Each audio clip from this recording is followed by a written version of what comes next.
해피 뉴 이어입니다. 새해 복 많이 받으세요. 별로 많이 안 받아도 될 표정들이세요. 많이 벌써 받으셨나봐요. 사실 우리가 한 해를 예배전을 사모하고 나오는 이 마음만으로도 넉넉한 줄 믿습니다. 아멘. 네. 뭐 저희들 표정이 넉넉해 보여도 각 가정마다, 기업마다, 또 우리 각 개인마다 우리 하나님께 드리는 기도들이 있는 줄 믿습니다.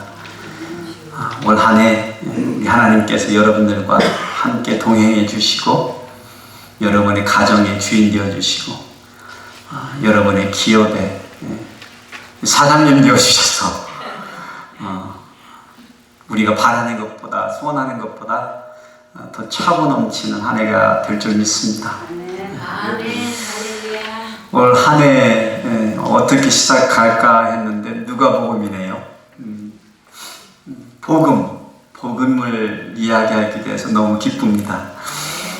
저는 하나님의 말씀에 본문에 치중하다 보면 어떤 때는 복음에 대한 내용이 없을 때는 복음의 말씀을 안 전하는 경우도 있어요. 그래서 우리가 새해를 시작할 때 이렇게 복음으로 넉넉하게 말씀을 성령의 단비처럼 우리가 서로 나눌 수 있게 돼서 너무 기쁩니다. 여러분, 저희들이 한동안 내려놓음이라는 테마가 이 열풍이 좀 불었죠. 네. 그 하버드 대학에서 박사학위를 받으신 미래가 보장된 한 박사님께서 몽골로 선교사로 떠나면서 나누는 그의 삶의 모습이 많은 사람들에게 은혜가 되어졌던 책이 그 열풍을 불어일으켰습니다. 얼마 전에는 더 내려놓음이라는 책을 쓰셨더라고요. 여러분들 궁금하시면 또 읽으시고 은혜 받으시기 바랍니다. 이런 후속책들이 나오니까 뭐 다 내려놓음, 또 내려놓음, 뭐 이런 책들이 나오는 거 아니냐고 사람들이 농담도 한다고 하는데 그 얘기가 무엇인지 또 그런 일들이 벌어집니다. 그런데 제가 오늘부터 시작하는 내려놓음이라는 시리즈를 설교를 하기로 마음을 먹은 이유에는 사실 그분처럼 화려한 교육에 대한 어떤 치장된 삶을 살고 있지 않은 사람들, 뭐 우리 같은 사람들이죠. 저 같은 사람, 평범한 사람들은 과연 내려놓음에 대해서 어떻게 우리가 해석해야 하는가? 나는 내려놓을 게 별로 없이 항상 부족하고, 뭐 그렇다고 남들처럼 성공한 것도 같지도 않고, 뭐 남들은 박사학위를 하는데 겨우겨우 어떻게 학교 나왔고, 남들은 좋은 직장 얘기할 때 그냥 겨우겨우 또 일하고 직장이 있어서 감사하고, 내려놓을 거에 없는 그런 평범한 삶을 사는 나는 내려놓음에 대해서 어떻게 바라봐야 하나? 그러한 화려한 학번을 내려놓고 뭐 선교지로 가는 분의 삶을 바라보면서 우리들 스스로가 가진 것이 없다고, 배운 것이 없다고, 성공한 것이 없다고 생각하는, 스스로 무능하다고 생각하는 열등의식에 빠져있는 저 같은 사람은 세상에 생각 외로 많은 분들이 내 곁에 있는 대부분의 사람들이라는 생각이 들었습니다. 다른 사람들이 내가 내려놓는다면 웃을 것이다라는 생각. 뭐 나는 내려놓을 게 없는데 만약 내가 내려놓고 살고 있습니다라고 말하는 다른 사람들 웃을 것 같은 그런 삶을 사는 이런 생각을 가지고 있는 많은. 그래서 여러분들 내려놓음의 시리즈의 1탄으로 잘 나가지 않는다고 생각하는 저 같은 사람들에게 말씀을 드리고 싶어서 내려놓음이라는 시리즈를 시작을 하게 됐습니다. 사실 우리가 가지고 있지 않은 것을 내려놓을 수는 없죠. 가지고 있지 않은 것을 내려놓을 수는 없습니다. 그런데 우리가 다른 사람들에 대해서 무능하다고 뭐 성공하지 못했다고 아니면 내려놓을 게 없다고 생각하지만 없는 건 아니에요. 예, 내려놓을 게 있다라고 저는 생각합니다. 저는 오늘 키워드로 두 단어, 무능력과 열등감, 무능력에서 오는 열등감, 뭐 한 가지만 꼽자면 열등감, inferiority complex, 열등감에 대한 말씀을 나누기를 원합니다. 이것이 오늘 저희들이 바라보고 포커스할 단어예요. 스스로를 작게만 보는 시선에서 이제는 벗어나야 될 때가 되지 않았나, 우리 성도들은, 우리들은. 그리고 정직하게 스스로를 바라봐야 되겠다라는 것입니다. 정직하게. 정직하게 우리 스스로를 바라보면 하나님께서 우리를 창조해 주시고 하나님의 시선으로 우리를 바라보시고 뭐라고 그러셨죠? 참 좋았다 그러셨다고 그랬어요. 그 사람, 하나님의 형상을 입은 대로 창조되어진 나를 정직하게 바라보는 것이 필요하다는 것이죠. 무슨 얘기냐면 우리가 우리 스스로의 무능력과 열등감에 빠지는 것은 우리가 정직하지 못해서 생기는 병이라는 말씀입니다. 그래서 우리 스스로가 정직하면 세상 사람들과 비교하지 않으면 내가 정말로 하나님께서 나로 하여금 원하고 추구하고 살게 하는 것을 산다면 우리가 무능력하다고 생각할 것도 없고 열등감에 빠질 필요도 없다는 말씀입니다.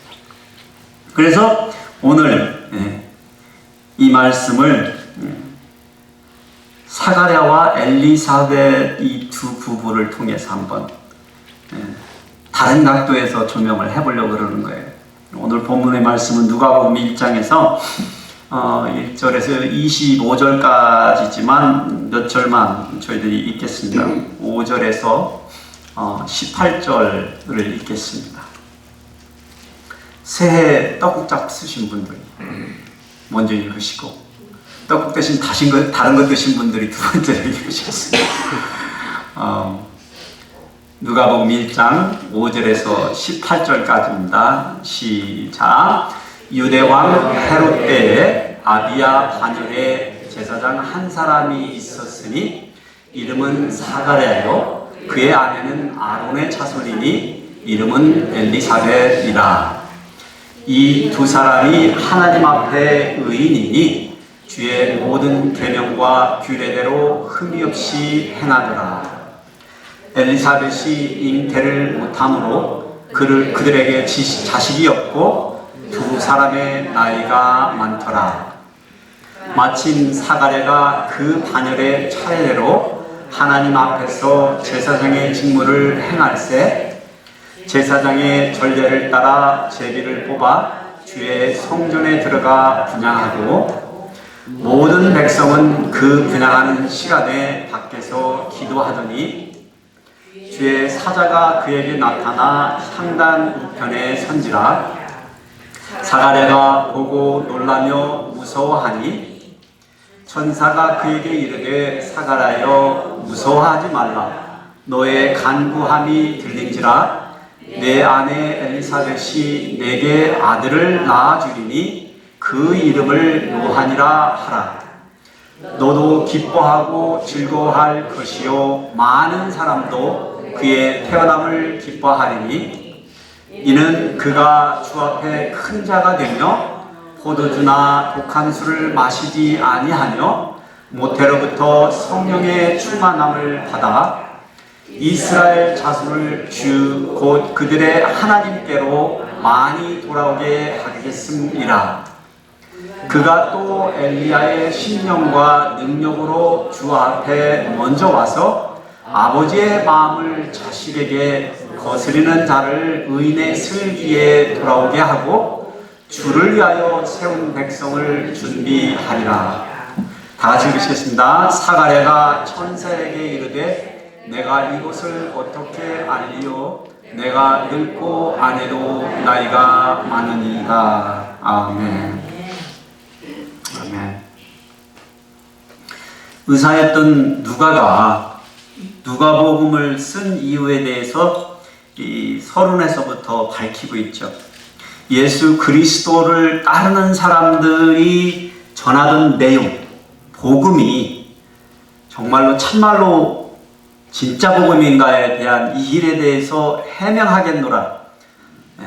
그래서 누가가 그가 스스로 찾아서 연구해서 자료를 모아서 그렇게 이 누가복음을 쓰고 있다라고 밝히고 있습니다. 데오빌로라는 사람에게 보낸다라고 밝히고 있죠. 예수 그리스도에 대한 복음의 이야기를 시작을 하기 전에, 그런데 오늘 본문에 보면 다른 한 사람의 탄생 이야기를 하고 있습니다. 그래서 오늘은 그의 부모에 대한 얘기예요. 사가랴와 엘리사벳이죠. 사가랴는 레위지파 중에서도 아론의 자손입니다. 그리고 사가랴 아내였던 엘리사벳 또한 아론의 자손이라고 밝히고 있습니다. 누가의 증언대로라면 이 두 부부가 하나님 앞에 의인이었고요. 주의 모든 계명과 규례대로 행하던 경건한 사람들이었음을 말해주고 있습니다. 그런 그들에게 오늘 이 본문에서 아주 특별한 일이 벌어지고 있는 것이죠. 사가랴가 성전에서 반차를 따라서, 레위인들은 24반차로 나누어서 25살이 넘은 젊은 사람들이서부터 시작해서 나이가 먹은 사람들까지 성전에서 돌아가면서 1년에 일주일씩 해서 2번을 봉사하는 그런 사람들로 부름을 받았습니다. 레위인들이 한 번에 일주일씩 1년에 2번을 그렇게 성전에서 봉사하게 되어 있는 것입니다. 24반차로 나누어서 그렇게 사람들이 제비 뽑아줬고 나누어졌습니다. 사실 이렇게 조직된 거는 다윗 왕 때부터 시작이 됐어요. 성전을 짓기 전에 이 시스템을 구축을 한 것이죠.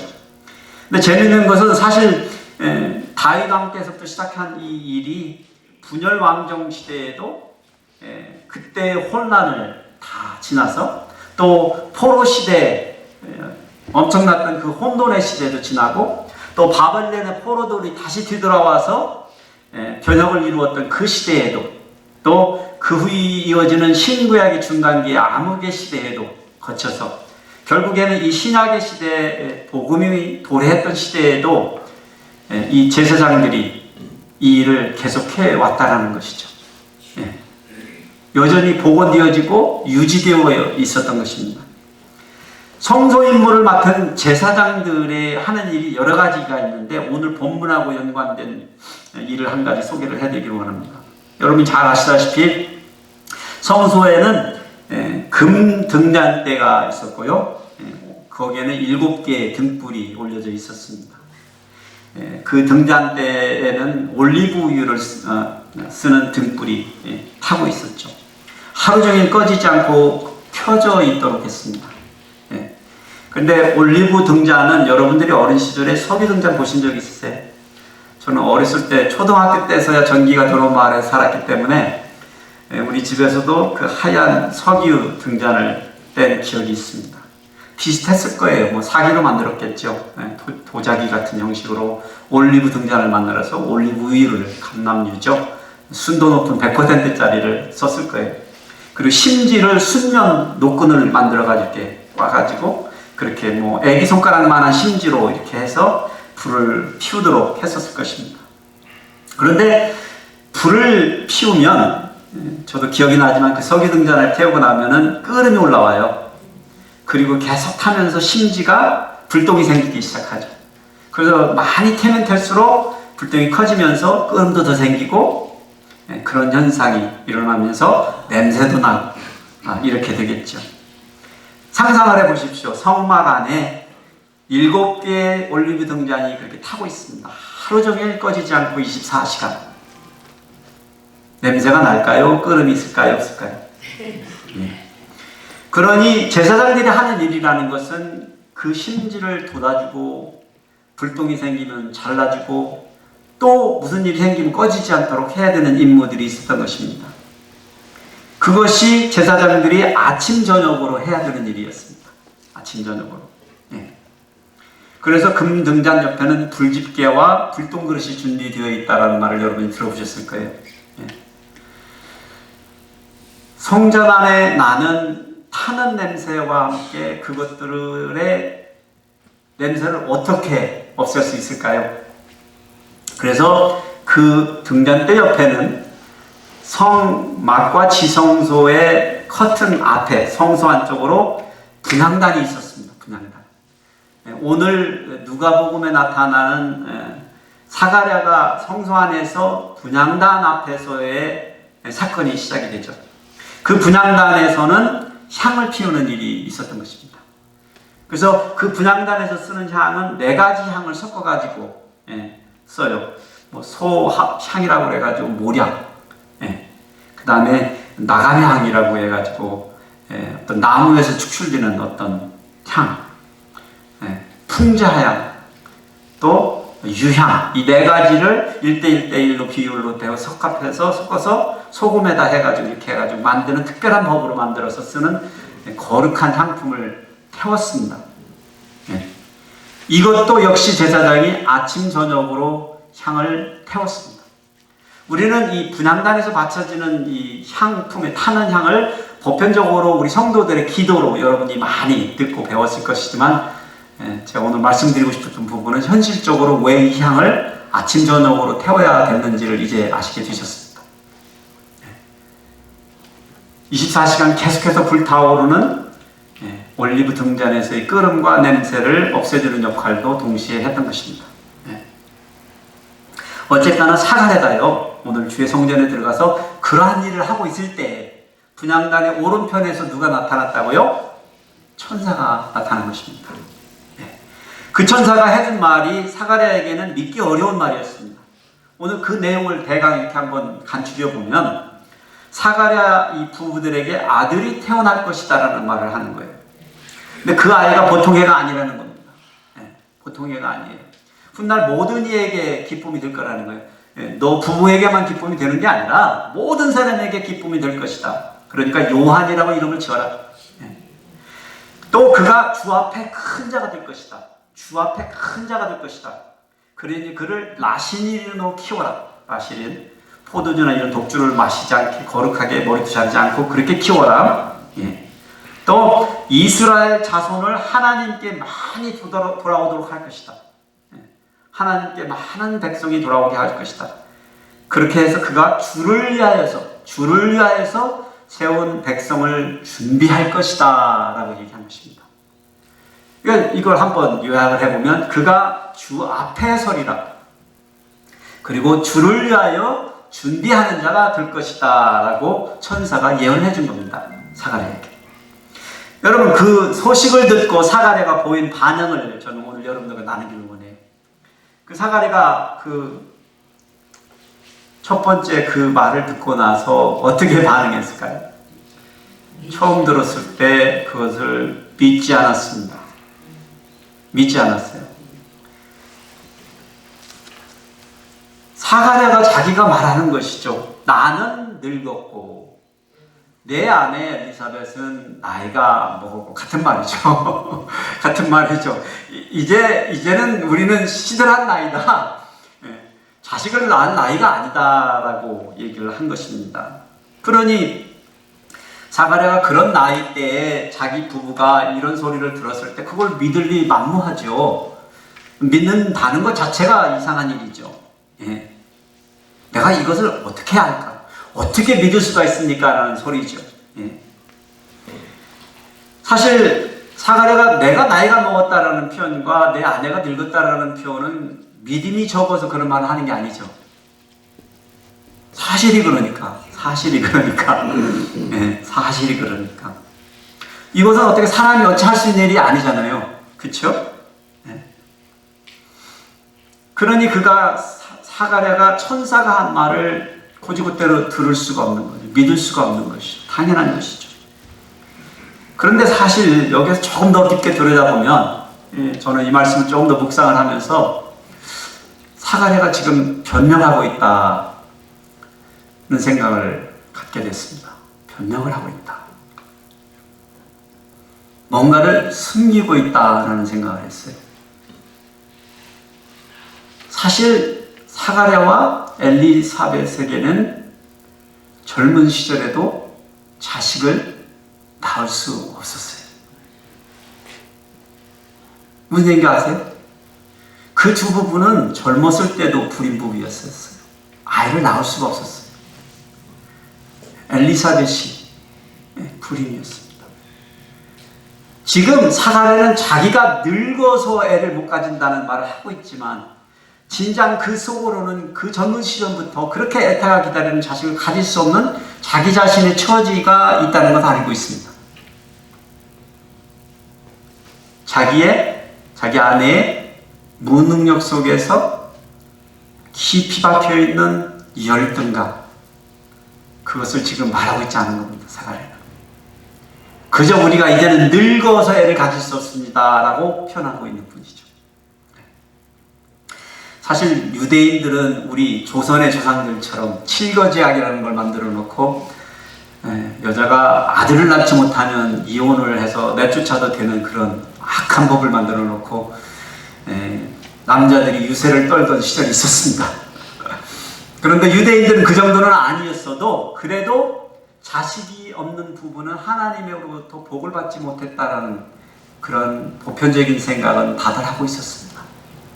그러니까 사가랴와 엘리사벳은 하나님 앞에 의로운 사람들이고 정말 율법과 규례를 쫓아 생활하는 경건한 자들이었지만 그들의 생활에는 깊은 슬픔이 있는 부부였던 것이죠. 복이 없는, 하나님의 복이 그 가정에 없는 그러한 열등감 속에 잠겨 있었을 것입니다. 그러니 지금 사가랴가 하는 말 속에서 저는 열등감이 보였습니다. 처음부터 우리는 아기를 낳을 수 없는 사람들이라고 말을 할 수가 없었던 것이죠. 이제 나이가 늙어서 못 가진다라고 말한 것이죠. 사실 천사가 들려준 얘기는 사가랴에게는 꿈과 같은 얘기죠. 그토록 바라던 얘기죠. 그렇지 않나요? 그렇게 바라던 이야기인데, 그런데 정작 천사가 와서 그 말을 해줄 때 그는 그것을 믿지 않았습니다. 믿지 못했습니다. 그러니까 천사가 말합니다. 나는 하나님께서 보내신 가브리엘이다. 가브리엘이다. 이거는 구약의 성서를 아는 사람은 그건 누군지를 압니다. 하나님이 보내신 메신저다 라고 밝히면서 보라, 이 일이 되는 날까지 네가 말 못하는 자가 되어 능히 말을 못하리니 이는 네가 내 말을 믿지 아니함이거니와 때가 이르면 내 말이 이루어지리라 하더라. 천사가 말, 너 내 말 듣고 안 믿었어. 이제 지금부터 너 벙어리가 될 거야. 그리고 때가 되면 내 말이 이루어지는 것을 보게 될 거야. 이렇게 얘기한 겁니다. 사실 우리들 중 누구라도 이런 상황이 벌어지면 반질반의했을 거예요. 나의 처지를 알고 나의 능력을 아는데 그 이상을 요구하신 하나님, 하나님의 약속은 마치 불가능해 보입니다. 아니요, 불가능합니다. 우리 입장에서 당연히 믿지 못하고 의심하게 되는 것이죠. 그러나 오늘 사가랴를 찾아와 좋은 소식을 전하는 가브리엘 천사의 말은 그냥 말이 아니잖아요. 누구의 말씀이죠? 하나님의 말씀이잖아요. 이게 옆집 아저씨의 말이라면, 지나가는 사람이 하는 말이라면, 그렇지만 지금은 하나님께서 하나님의 사자를 통하여서 사가랴에게, 그것도 성소 안에서 분향단 옆에서 지금 사가랴는 이 말을 들은 것이잖아요. 그러니 사가랴는 당연히 이 말을 믿었어야 했습니다. 그런데 믿지 못했습니다. 그 믿음이 좋다는 사가랴가. 여러분 스스로 한번 생각해 보세요. 이런 일이 지금 우리가 지금 예배드리는 이 한중에 딱 나타나서 천사가 여러분에게 그렇게 하나님의 말씀을, 언약의 말씀을, 약속의 말씀을 주신다면 여러분은 어떻게 반응하시겠어요? 나라면 당연하겠지 이렇게 생각하시겠지만,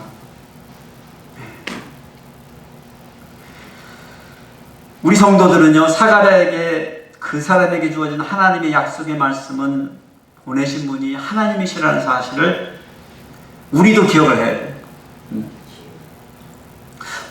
우리가 믿는 하나님이 같은 하나님이라는 걸 기억하셔야 돼요.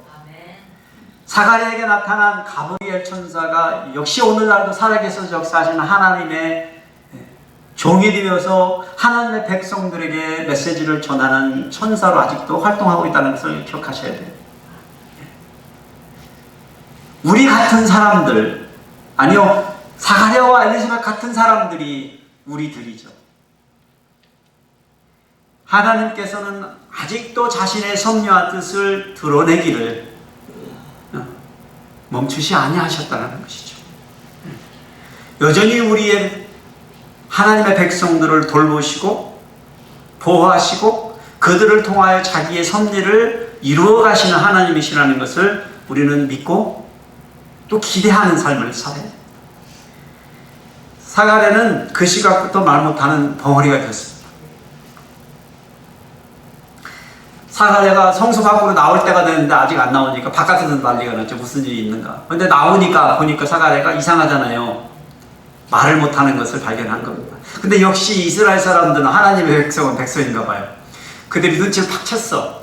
아, 성전에서 하나님의 환상을 봤구나. 깨달았어요.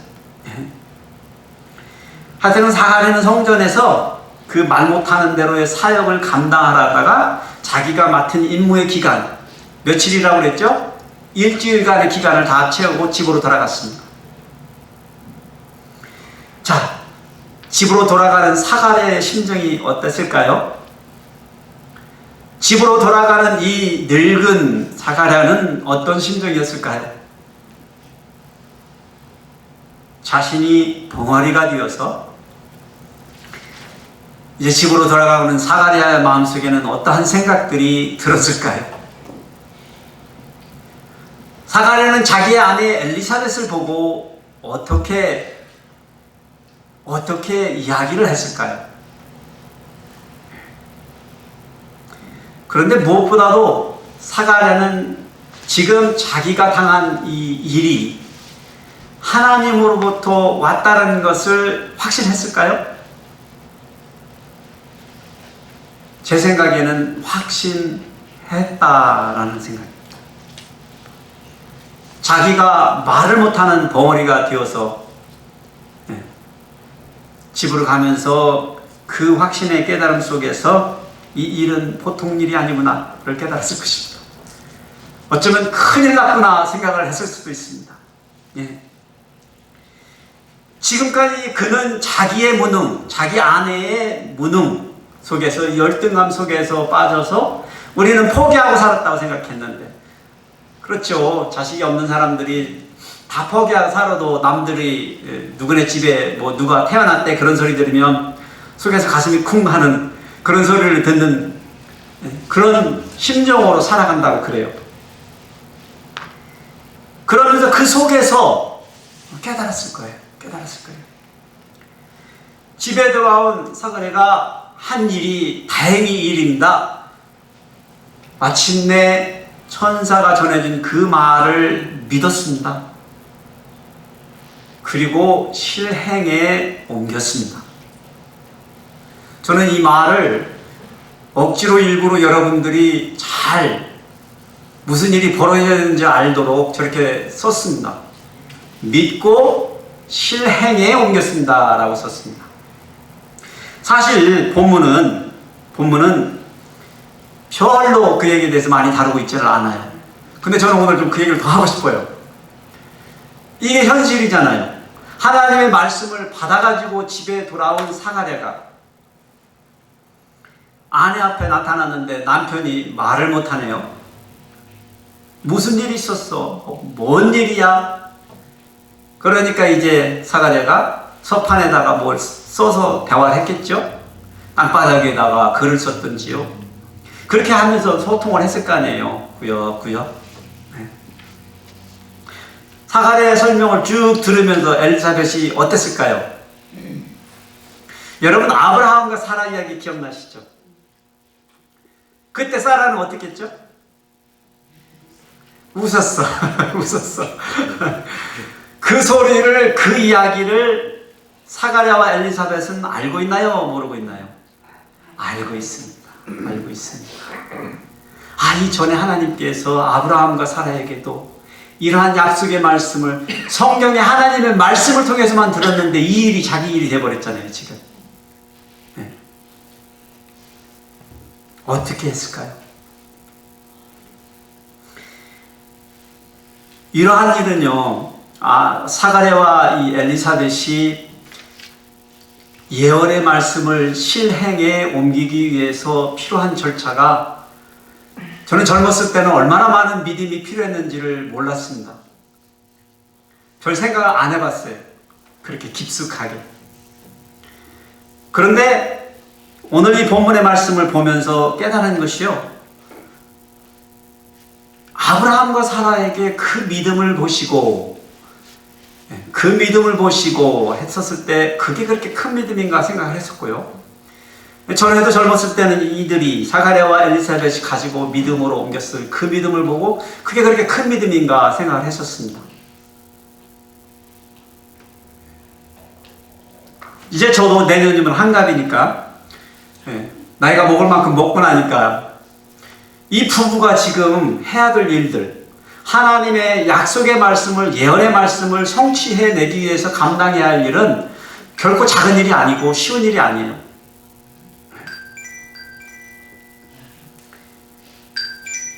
부부간이 서로 소통하고, 그것이 하나님의 말씀이고 예언의 말씀이고 약속의 말씀이라는 것까지 서로가 동의하는 데까지 가는 것만으로도, 여러분 부부 중에 많이 이런 일이 있는데 부부 중에 그렇게 소통해가지고 서로 합의 보고 동의하고 맞다 하나님의 언약이다라고까지 가는데 그게 쉬운 일인 줄 아세요? 그렇지 않잖아요.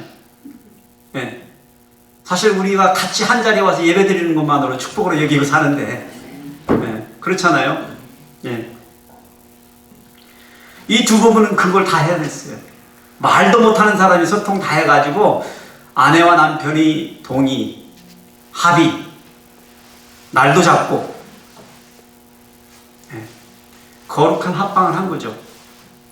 그 합방은 전에 젊었었던 시절에 애를 갖고 싶어서 자기들이 그렇게 힘쓰고 노력하던 그 합방이 아니죠.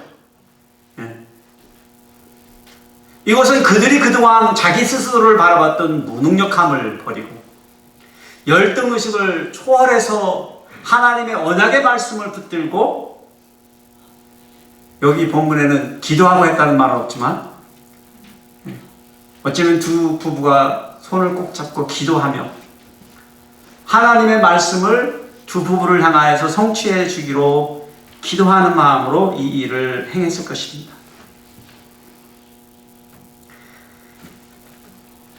그들 부부가 내려놓아야 될 것,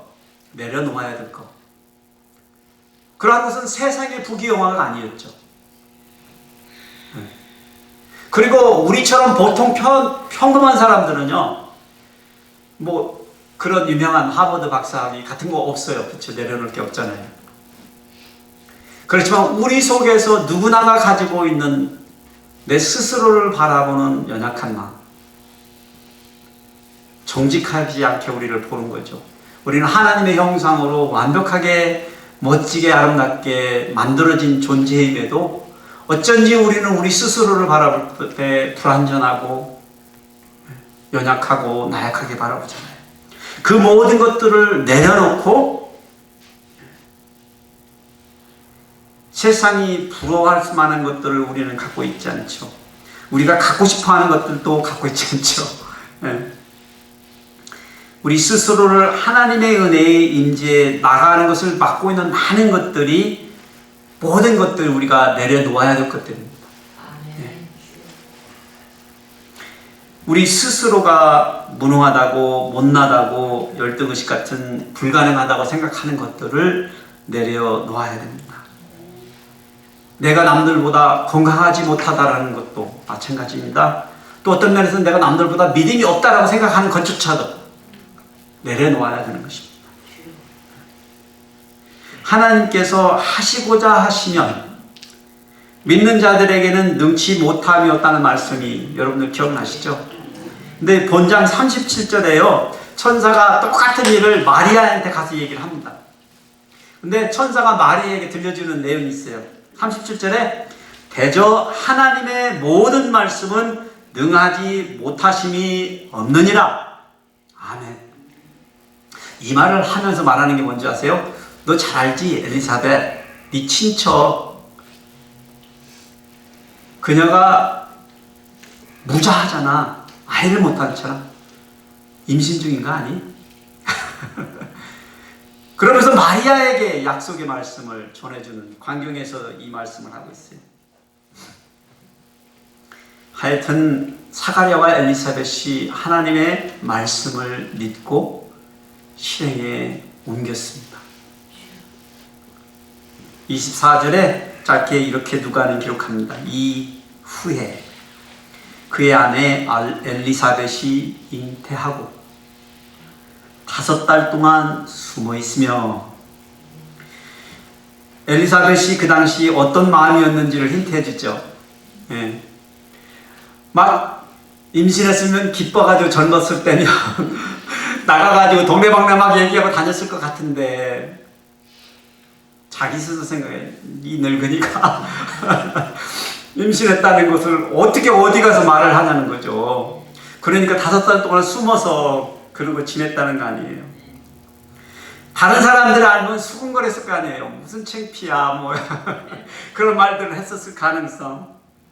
그런데요, 엘리사벳은 주께서 나를 돌보시는 날에 사람들 앞에서 내 부끄러움을 없게 하시려고 이렇게 행하심이라 하더라. 아멘.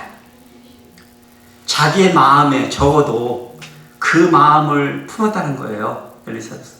네. 하나님의 약속을 굳게 믿고 잘 인내한 것이죠. 네. 여러분, 2022년도 새해에 우리 모든 소노마 한인 침례교회 성도들은요, 행여 우리 속에 스스로가 배운 것이 없다고, 나이 먹어 늙으셨다라고요, 은퇴하셨다라고요 생각하는, 뭐 스스로가 무능하고 능력이 없다고, 돈이 없어서 무의미한 삶을 살고 있다고, 외롭다고, 건강하지 않다고 생각하는, 불행하다고 생각하는 모든 거 다 내려놓으시기 바랍니다. 아멘. 그런 생각에 사로잡혀 있는 분 아무도 없었으면 합니다. 그런 분이 계시다면 당장에 그런 잘못된 모든 생각들을 우리 주 예수 그리스도의 십자가 앞에 내려놓으시기 바랍니다. 내려놓으시기 바랍니다. 여러분 스스로가 파놓은 함정에서 자유로워지셔야 됩니다. 사가랴와 엘리사벳이 그리했던 것처럼 이제 우리는 하나님의 약속을 믿는 하나님의 백성입니다. 그래서 하나님의 말씀을 순종하고 2022년도를 그렇게 승리하시는 저와 여러분 되시기를 축복해드립니다.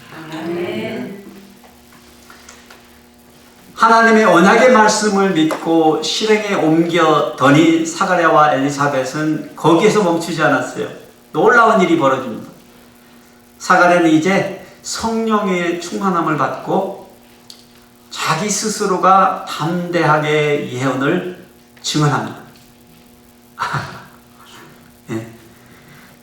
사가랴와 엘리사벳이 하나님의 약속을 성취하는 삶을 살았을 뿐만이 아니라 이제 하나님의 좋은 소식을 선포하는 사람이 되었어요. 엘리사벳이 무자하던 늙은 여자가 아니라 이제는 성령 충만한 비셔너리가 되었습니다. 그녀가 아이를 임신한 지 6째 달 됐을 때 나사렛에서 살던 마리아라는 처녀가 자기 집에 찾아왔어요. 엘리사벳의 집에 찾아온 거예요. 엘리사벳은 유대 땅 산골 마을에 살고 있었는데 마리아가 찾아왔습니다. 이제 마리아에 대한 얘기는 제가 안 해도 여러분 아시겠죠. 왜 이 처녀가 그 산골까지 찾아왔을지, 얼마나 답답하면. 그런데 그때요, 엘리사벳이 마리아를 문으로 이렇게 들어오는 걸 보고 엄청난 일이 벌어진다. 그렇죠? 예. 엘리사벳의 복중에 있던 아이가 뛰놀기 시작한 거예요. 그런데 이것은 보통 아이가 뭐 발로 여러 번 이렇게 턱턱 차고 이런 정도의 느낌이 아니었던 거죠. 예. 엘리사벳이 표현하기는 기쁨으로 뛰놀았다. 엄마가 복중에서 애가 기쁨으로 뛰노는 것을 느낀 거예요. 이건 다른 거죠. 그냥 애가 뭐 손으로 치거나 발로 치거나 이런 정도의 느낌이 아니라. 예. 그러니 엘리사벳이 큰 소리로 말합니다. 여자 중에 네가 복이 있으며 네 태중의 아이도 복이 있도다. 내 주의 어머니가 내게 낳아오니 이 어찌된 일인가.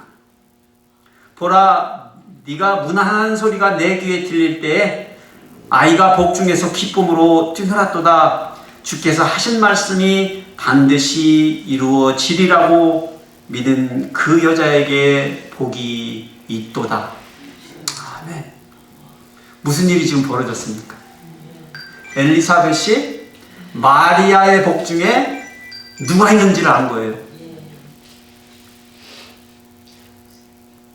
주의 어머니가 어떻게 나에게 나오나이까? 주의 어머니가 누구예요? 마리아. 마리아의 태 속에는 누가 있어요? 주가 계시다는 거예요. 주가 계시다는 거. 주가. 엘리사벳의 청령 충만한 가운데 마리아의 복중에 메시아가 계심을 아는 겁니다. 메시아가. 그리고 자기 복중에 있는 아이가 그를 보고 기뻐서 뛰노는 걸 느낀 거예요. 그렇게 가능했던 이유는 그녀가 성령이 충만했기 때문이다라고 말해주고 있습니다. 그렇게 마리아는 엘리사벳의 집에서 석 달쯤 있다가 집으로 돌아갔습니다. 그러니까 엘리사벳이 해산할 즈음에 뒤돌아간 것이죠. 생각해보세요. 마리아가 얼마나 많은 용기를 얻고 갔을까요?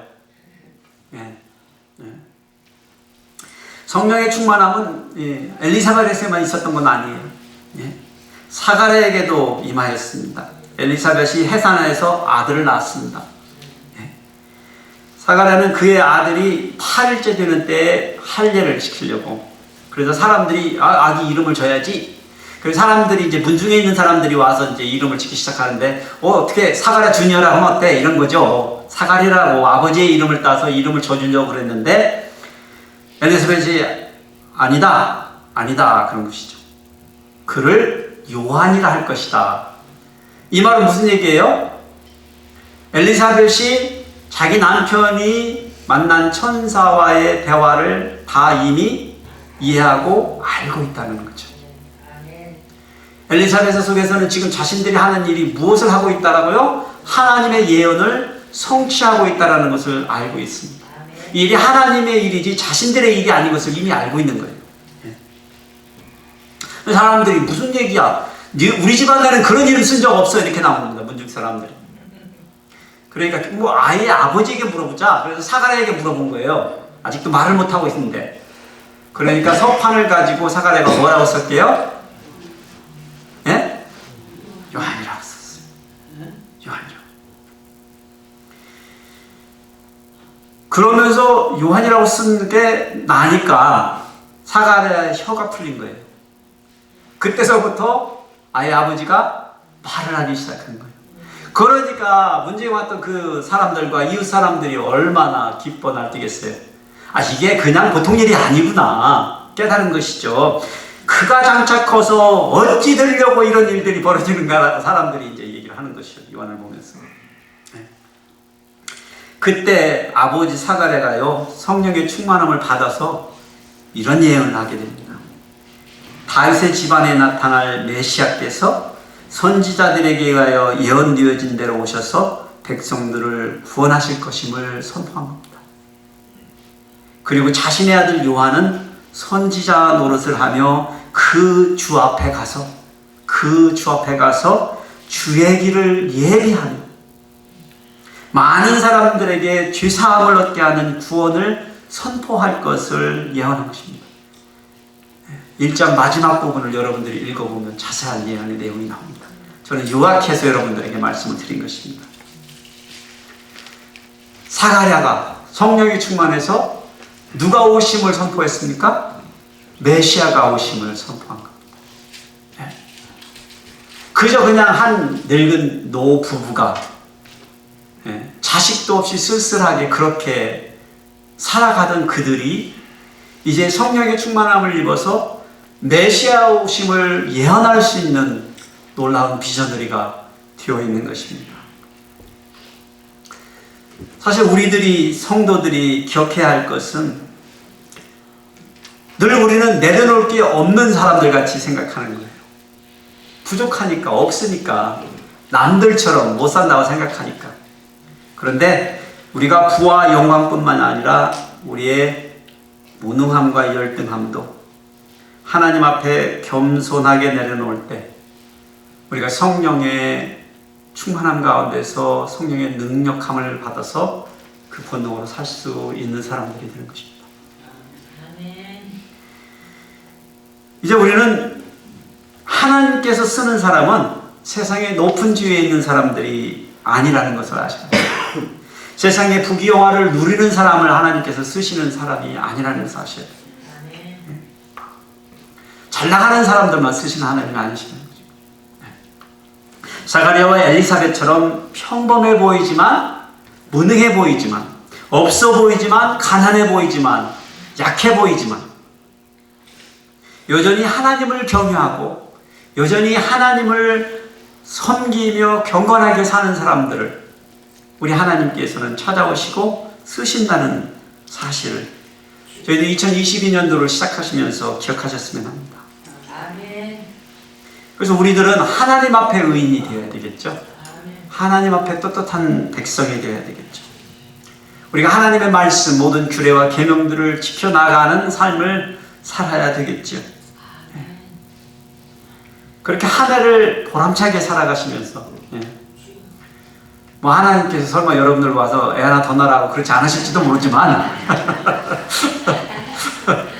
뭐 설마 그렇다고 그래도 이제 여러분 준비되셨어. 다른 면에서 여러분들과 저를 통해서 하나님이 이루어지고 싶어 하시는 것들이 계실 거예요. 2022년도에는. 그러한 말씀들을 받으실 때 기꺼이 순종하시는 저와 여러분이 되었으면 합니다. 그런 손오마 하나님 침례기의 성도님들이 되시기를 축복해 드립니다. 기도하겠습니다. 아버지 하나님 감사합니다. 때로는 저희들은 부족한 가운데 늘 불만이나 어떤 열등감에 사로잡혀 살던 적이 있었습니다. 주님, 세상에 좋아 보이는 것들이 내게 없어서, 세상에 높아 보이는 것에 내가 없어서 때로는 아버지 하나님 외롭다 느끼고 약하다 느낀 적도 있었지만 주님, 이 새해는 비록 우리가 늙었다 해도 가난하다 해도 연약하다 해도 주님, 저희들이 여전히 하나님 섬기기를 멈추지 아니하며 주님께 나와 정직한 상족자의 삶을 살고 또 중보자의 삶을 살고 예배자의 삶을 살도록 주님 축복하여 주시기를 원합니다. 우리가 내려놓게 하여 주시옵소서. 없는 것 가운데에도 내가 나 스스로를 가두는 함정에 빠진 모든 생각들과 버릇들을 주님 내려놓게 하여 주시옵소서. 그래야 우리가 자유로워져서 하나님 우리를 쓰시고 우리를 사용하셔 우리가 성령의 충만함을 받고 주님 나라를 위하여 기쁨으로 하늘을 살아갈 수 있는 사람들 될 수 있도록 주님 축복하여 주시옵소서. 감사드리며 우리 주 예수 그리스도의 이름으로 기도드렸습니다. 아멘.